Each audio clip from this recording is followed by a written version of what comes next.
nimefuatilia mijadala inayoendelea kwenye mitandao ya kijamii kuhusiana na marekebisho ya barabara ya taifa ambayo inapita kando ya viwanja viwili vya mpira ambavyo ni kiwanja cha Uhuru pamoja na kiwanja kikuu cha taifa ambacho ni Benjamin Mkapa.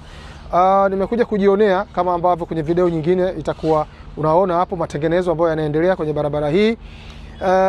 Kwangu mimi ni kitu kizuri sana, lakini nimekuwa nakijiuliza kitu kimoja tu ambacho baada ya kuifuatilia mijadala kwamba kwa nini timu za Simba, Yanga zimehama kutumia kiwanja cha Uhuru ambacho walikitangaza mara ya kwanza. Simba wamekwenda Isamuyo, lakini Young Africa wao wamekwenda KMC.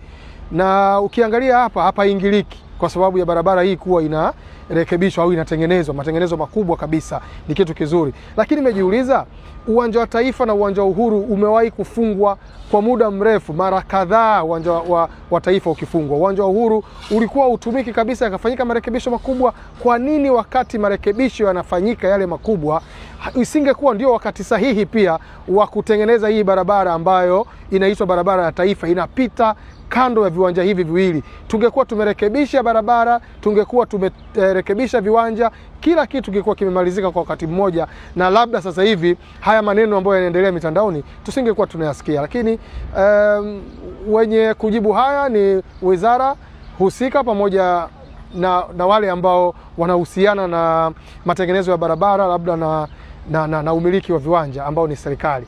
Kwa nini wakati viwanja hivi vimefungwa na watu wanacheza KMC na Isamuyo, kwa nini haukuwa wakati sahihi wa kutengeneza hii barabara ya Taifa pia wakati huo?